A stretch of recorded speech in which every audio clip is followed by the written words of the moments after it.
단순히 재료를 써는 게 아니라 맛을 설계하는 일식의 30가지 칼질, 모든 것을 지금 공개합니다.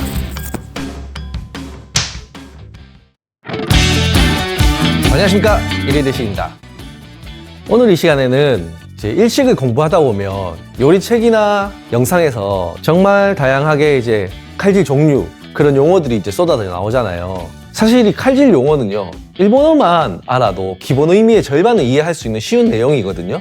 근데 막상 찾아보면 이거를 한 곳에 모아서 완벽하게 정리해둔 자료가 잘 없어요. 그래서 오늘은 제가 영상으로 한번 준비해봤습니다. 이게 찍다 보니까 저 스스로도 다시 공부가 되는 것 같고요. 우리 직원들 교육 자료로 써도 손색 없겠더라고요. 이제 저도 어릴 적 요리 처음 시작할 때 그랬지만 일식을 입문하시는 우리 초보자분들도 물론이고, 요즘에는 일반인들도 전문가 못지않은 실력을 갖춘 취미로 요리하시는 분들한테도 꽤 도움이 될 거라 생각이 됩니다. 그래서 제가 오늘 소개해드릴 이제 칼질 내용은 총 30가지고요. 아마 국내외를 통틀어 가지고 30가지를 이렇게 한 영상에 담은 건 제가 처음이 아닐까 싶은데요. 이게 뭐 쥐어짜서 개수 채운 게 아니고요. 아마 영상을 보시면 현업에 계신 셰프님들도 약간 무릎을 탁 칠 정도로 이게 비슷하지만 조금 다른 디테일들을 제대로 설명 한번 해드리겠습니다. 자, 그러면 이제 본격적으로 들어가기 전에 일식 칼질의 큰 줄기부터 한번 잡고 가시죠. 일식에서는 칼질을 크게 한 3가지 정도로 표현합니다. 일단 첫 번째가 자른다는 뜻의 키리, 이제 일본어 키루가 원형인 거죠. 그리고 두 번째가 벗긴다는 뜻의 무키, 이제 무쿠가 원형입니다. 실제로 이 칼질의 90%가 이 두 단어로 거의 다 설명이 됩니다. 그럼 이 두 개의 차이가 뭐냐? 쉽게 정의해 드릴게요. 이제 도마에 재료를 올리고 자르면 키리, 그리고 재료를 손에 들고 칼을 움직이면 무키가 되는 거죠. 아주 쉽고 직관적이죠. 그리고 이제 나머지 10%가 치거나 찍는다는 뜻의 우찌나 타타키 정도? 그리고 막 긁어낸다는 뜻의 카키? 이런 게 있겠네요. 자, 그럼 이 방대한 30종류의 칼질을 이해하기 쉽도록 제가 총 6가지의 그룹으로 분류해 보았습니다. 일단 첫 번째가 기본형 칼질, 두 번째가 정밀형 칼질, 그리고 세 번째가 표면이나 조직의 구조를 바꾸는 칼질, 그리고 네 번째가 벗기는 칼질이고요. 다섯 번째가 입체적 기교형 칼질입니다. 그리고 마지막 6번째가 보이지 않는 설계형 칼질, 이렇게 나누어 보았거든요. 이제 좀 상세히는 이제 영상을 같이 보시면서 제가 한 번 더 설명드리도록 하겠습니다. 지금부터는 이제 첫 번째 그룹인 기본형 칼질입니다. 이건 이제 다시 세분해가지고 원형 기반의 칼질, 사각형 기반의 칼질, 그리고 그 외에 다른 모양, 이렇게 3가지로 나눌 건데요. 가장 이제 익숙한 원형 기반의 칼질부터 가겠습니다. 자, 첫 번째로 이거 와길이고요. 말 그대로 이제 둥근 모양 그대로 써는 겁니다. 당근이라든지 오이라든지 대파 같은 거, 이런 둥근 모양의 야채를 모양 그대로 살려서 동그랗게 써는 가장 기초적인 칼질이죠. 두 번째는 와기리를 반으로 자른 이제 반달 모양 한개츠 길이입니다. 처음부터 재료를 반으로 잘라서 썰어도 되고요. 와기리를 모아가지고 한 번 더 잘라주셔도 됩니다. 자, 세 번째는 2초 길이고요. 이거는 이제 와기리를 4등분 한 건데 모양이 은행잎 같다고 해서 이제 붙여진 이름입니다. 한개츠 길이 마찬가지로 상황에 맞게 2번, 4번 잘라서 썰어주셔도 되고요. 처음부터 4등분 해서 그대로 잘라주셔도 됩니다. 자, 네 번째가 쿠시카타 길이. 이 쿠시란 게 이제 옛날에 머리를 빗던 빗 모양이거든요. 한개츠 길이에서 양 끝에 모서리를 날린 형태죠. 근데 우리가 보통 양파나 토마토 아니면 둥글게 생긴 과일들 이렇게 웨지컷 하잖아요. 이것도 쿠시카타 길이라고 부르기도 합니다. 자, 다음은 이제 다듬어진 일식의 정갈함을 보여주는 사각형의 칼질들입니다. 자, 5번째 칼질은 시키시 길이입니다. 시키시는 이제 색종이를 뜻하는데요. 이제 내면을 반듯하게 따듬어서 종이처럼 이제 얇고 정사각형의 형태로 자른 것을 말합니다. 자, 6번째는 효시키 길이고요. 효시키란 게 이제 연극에서 이렇게 소리를 낼 때 치는 나무 막대기거든요. 그 막대처럼 길쭉한 사각 기둥 모양으로 자르는 칼질을 효시키 길이라고 합니다.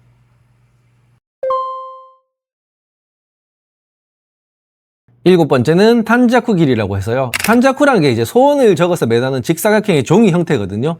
약간 부적 같은 모양이라고 보시면 되는데, 이 앞에서 보신 효시키 길이가 기둥 형태라면 탄자쿠는 그보다 조금 더 넓고 얇은 형태의 직사각형 판 정도라고 생각하시면 됩니다.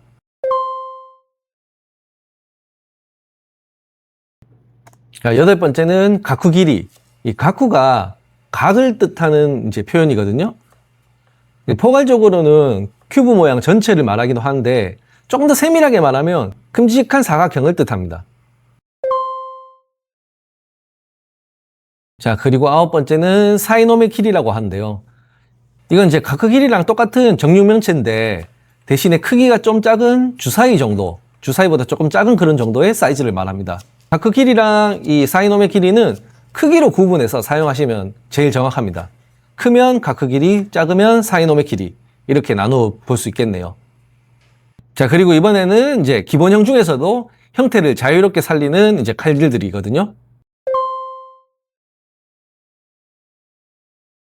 자, 10번째는 부츠 길이고요. 이제 재료의 형태를 살려가지고 그대로 툭툭 썬 겁니다. 대파나 이제 오이 같은 야채도 해당되긴 한데요. 문어나 생선회 같은 거, 이제 일정하지 않은 형태로 깍둑 썰기 한다는 그런 뜻이죠. 네, 투박하면서도 먹음직스럽게 썰어주는 느낌입니다.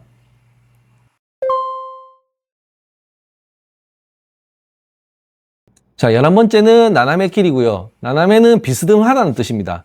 쉽게 말해서 어슷썰기인데 부츠 길이를 비스듬하게 썬 것처럼 두께감이 살짝 있는 어슷썰기를 말합니다. 자, 이제 이어서 두 번째 그룹이고요. 정밀형 칼질입니다. 여기에서는 이제 1그룹에 기본형보다는 훨씬 이제 정교한 테크닉이 들어가거든요. 주로 이제 굵기나 입자에 따라서 이름이 나뉘어지니까 그 차이점을 한번 보시기 바랍니다. 자, 첫 번째로 이제 채썰기인데요. 이 채썰기도 일식에서는 굵기에 따라 가지고 세 가지 형태로 나눕니다. 자, 12번째 칼질 생길이고요. 가장 기본적인 채썰기입니다. 이 와길이나 시키시길이 한 거를 나란히 놓고 일정하게 채를 썰면 전부 다 생길이가 되는 거죠. 그래서 우리가 말하는 채 썬다, 그건 전부 다 생길이로 표현하시면 되고요. 이제 13번째 칼질이 센로뽕 길이라고 하는데요. 이건 이제 굵은 무채를 뜻하는 중국어 센로프에서 유래된 말입니다. 대략 한 3에서 5mm 정도 이상의 두툼한 채를 썰 때 이렇게 표현합니다. 생길이보다는 확실히 좀 두께감이 있는 느낌이죠.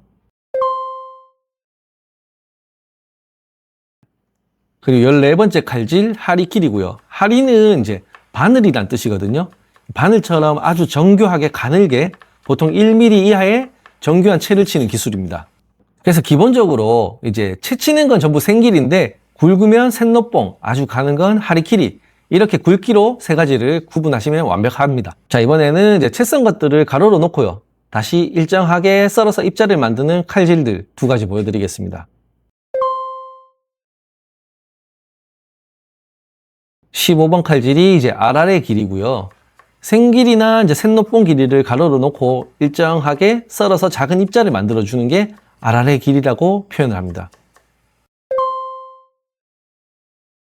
16번 칼질은 이제 미진 길이고요. 우리가 다진다라고 표현할 때 가장 많이 쓰는 표현이죠. 이제 아라레 길이보다는 더 작은 입자로 일정하게 써는 걸 말하거든요. 이 뒤에 나올 이제 타타키랑 다른 점은 이제 무작위로 다지는 게 아니라 일정한 입자 크기를 유지하면서 다진다는 점이죠. 그래서 조금 입자가 있는 건 아라레 길이, 그거보다 더 고운 건 미진 길이로 구분하시면 됩니다. 자, 17번 칼질은 이제 코구찌 길이라고 하고요. 이제 야채 끝부분을 뜻하는 코구찌, 이 코구찌부터 썬다고 해서 붙여진 이름입니다. 이제 주로 실파송송 썰 때 이걸 많이 표현하고요. 이제 앞쪽에 10번에서 부츠 길이, 이거를 조금 가늘고 정교하게 썬 버전이라고 생각하시면 아주 쉽습니다. 자, 18번 사사키리, 사사우찌 이렇게 표현을 하고요. 사사는 이제 대나무 잎을 뜻하는데요.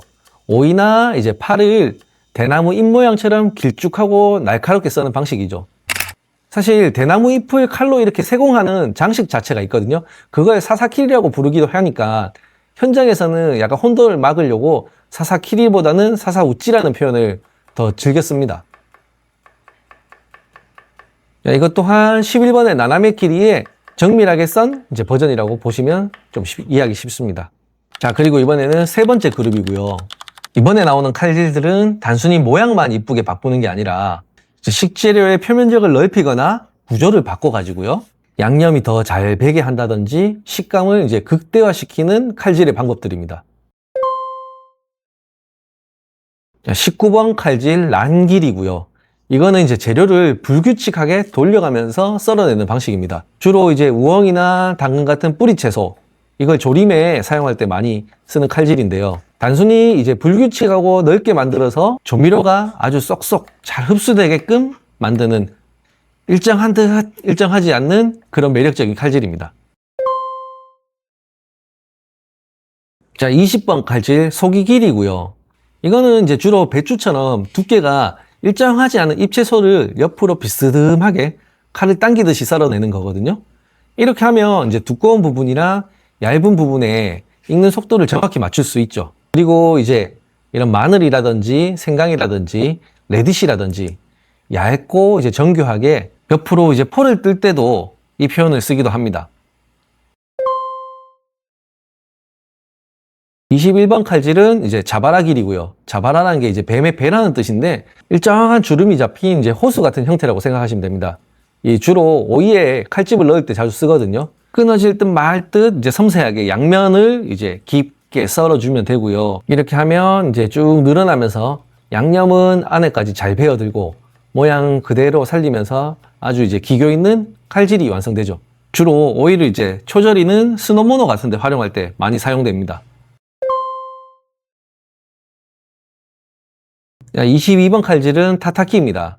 이제 앞에서 보신 16번 미진 길이가 일정한 입자로 다지는 거라면 타타키는 칼로 무작위로 탕탕 내치면서 다지는 걸 말합니다. 이제 간혹 생선 겉면을 이렇게 불에 구워서 내는 조리법을 타타키라고 부르긴 하거든요. 근데 이거는 한자도 뜻도 완전히 다른 용어니까요. 지금 제가 얘기하는 다지는 칼질과는 별개로 생각하셔야 됩니다. 23번 칼질 사사가키입니다. 이제 아까 보신 18번의 사사키리와 이름은 비슷한데요. 방식은 조금 다릅니다. 요거는 이제 주로 우엉을 자를 때 많이 사용하고요. 마치 이제 연필을 깎듯이 칼로 재료를 긁어내면서 얇게 자르는 방식이죠. 자, 이제 드디어 네 번째 그룹이고요. 제가 이제 앞에서 강조했던 무키, 이제 도마를 사용하지 않고 껍질이나 이제 표면을 제거하면서 벗겨내는 기술이죠. 일식의 이제 정교한 칼질의 형태가 거의 다 여기서 나온다고 보시면 되거든요. 24번 칼질 이제 록봉 무키라고 하고요. 이제 숫자 6이 들어간 로쿠, 이제 로쿠가 들어가서 육각 형태의 칼질입니다. 가운데가 이제 볼록한 육각 형태의 기둥을 만드는 건데요. 주로 이제 토란을 이제 조림에 사용할 때 모양 내기 위해서 많이 사용하거든요. 일정한 정육각 형태의 기둥 모양으로 껍질을 두껍게 깎아내는 아주 고급적인 테크닉입니다. 이 칼로 조각하듯이 정갈하게 깎아낸 6개의 단면이 포인트인 칼질이라고 보시면 됩니다.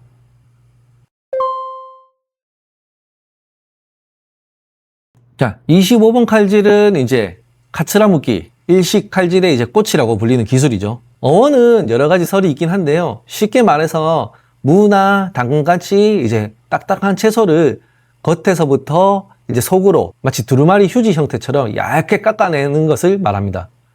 끊어지지 않고 얇고 일정한 두께로 뽑아내는데 이 실력으로 이제 일식 요리사들이 자기 칼솜씨를 뽐내기도 하는 아주 상징적인 일식의 칼질 기술이죠. 앞에서 말한 하리키리도 이렇게 가츠라무키를 먼저 하고 나서 썰면 굉장히 정교한 하리키리를 썰 수 있습니다. 자, 26번 칼질은 이제 네지리무키라고 하고요. 비틀다라는 뜻의 네지리무키입니다. 옛날에 이 껍질을 깎는 필러 칼이 없던 시절에 칼만으로 껍질을 깎아내는 방식에서 시작이 되었는데요. 이제 껍질을 깎은 표면이 예쁜 빗살무늬나 이제 결을 살릴 수가 있어가지고요. 고급 요리에서 조림이나 튀김을 할 때 이 시각적인 포인트를 줄 수 있어서 일부러 이 기법을 사용해서 껍질을 깎곤 합니다. 자, 이제 5번째 그룹이고요. 이 5번째 그룹은 요리의 생동감을 불어넣는 입체적 기교형 칼질입니다. 이 5번째 그룹은요, 종류가 사실 굉장히 많아서 나열하자면 끝이 없거든요. 그래서 오늘은 그 중에서도요, 현장에서 가장 많이 사용하는 대표적인 칼질 2가지만 먼저 소개해 드리겠습니다. 27번 칼질인 마스카사 보초라고 하고요. 주로 오징어 표면을 솔방울 형태로 만드는 이제 기술입니다. 이거는 이제 자르거나 벗기는 형태의 칼질이 아니라서 칼을 정교하게 사용하는 작업이라 고초라는 단어를 붙여서 사용하고요. 대각선으로 이제 교차되게 비스듬히 칼질을 넣은 다음에 뜨거운 물이나 불로 살짝 익히면 표면이 말리면서 이렇게 솔방울 형태처럼 확 살아나는 마법 같은 칼질입니다. 28번 칼질은 스에히로 길이라고 하고요. 스에히로라는 게 펼쳐진 이제 부채 모양을 뜻하거든요. 튀김용 가지나 장식용 오일을 썰 때 자주 보셨을 거예요. 한쪽 끝은 붙여두고 반대쪽만 얇게 잘라서 부채처럼 차르르 펼치는 형태거든요. 이 칼질은 이제 접시 위에서 화려함을 담당하는 아주 실용적인 기법 중에 하나입니다. 자, 이제 그리고 마지막 6번째 그룹이고요. 이 6번째 그룹은 완벽한 조리를 위해서 강조하고 싶은 부분이기도 합니다. 바로 보이지 않는 설계를 담당하는 칼질이고요. 이게 겉으로 드러나거나 화려한 칼질은 아니지만 먹는 사람을 위해서 완벽한 식감과 맛을 내기 위한 숨겨둔 세심한 배려라고 보시면 됩니다. 자, 29번 칼질 멘톨이고요. 면을 깎는다는 뜻의 멘톨입니다. 주로 이제 무나 단호박, 당근 같은 이제 재료들을 조릴 때 이제 이 각이선 모서리를 둥글게 깎아주는 작업이죠. 굳이 왜 이걸 하나 싶겠지만 장시간 이제 조리할 때 모서리가 서로 부딪혀서 부스러지는 걸 막아주거든요. 그렇게 해서 이제 국물이 탁하지 않게 유지하고 요리의 정갈함을 끝까지 지켜주는 아주 중요한 설계 중에 한 부분입니다. 자, 그리고 이제 오늘의 마지막인 30번 가쿠시 보초고요. 가쿠시는 이제 숨긴다는 뜻입니다. 이제 재료에 보이지 않는 뒷면에 미리 칼집을 깊게 넣어두는 기술이거든요. 겉모양은 그대로 유지하면서요. 속까지 이제 간이 쏙 배게 하는 두꺼운 재료도 안쪽까지 골고루 익게 만드는 그런 칼질입니다. 손님이 젓가락을 갖다 댔을 때 부드럽게 잘리기도 하는 그 쾌감, 그게 이제 이 가쿠시 보초 때문인 거죠. 자, 이렇게 오늘 기본형부터 설계형까지 총 30가지의 일식 칼질을 모두 파헤쳐 왔습니다. 사실 종류는 많지만 이 모든 칼질의 목적은 딱 하나거든요. 식재료가 가진 잠재력을 최고로 끌어올려서 맛있게 만드는 거죠. 그 상황에 맞는 칼질을 선택하는 것 뿐입니다. 그래서 단순히 이 용어를 외우려고 하는 것보다 왜 이 상황에 이 칼질이 필요한지를 한 번 더 고민해 보시면요. 굳이 용어가 아니더라도 여러분의 요리 세계가 훨씬 더 깊어질 거라고 저는 확신합니다. 오늘 이 영상이요, 일식을 시작하시는 분들, 그리고 조금 더 정교한 맛을 내고 싶은 분들에게 좋은 가이드가 되었길 바랍니다. 더불어 우리 직원들도 이 영상 보면서 공부 좀 많이 하시길 바라겠고요. 오늘 영상이 많은 도움 되셨을까요? 저는 다음 편에도 이제 셰프의 시선으로 바라본 깊이 있는 일식 이야기로 다시 돌아오겠습니다. 지금까지 1일 일식이었습니다. 감사합니다.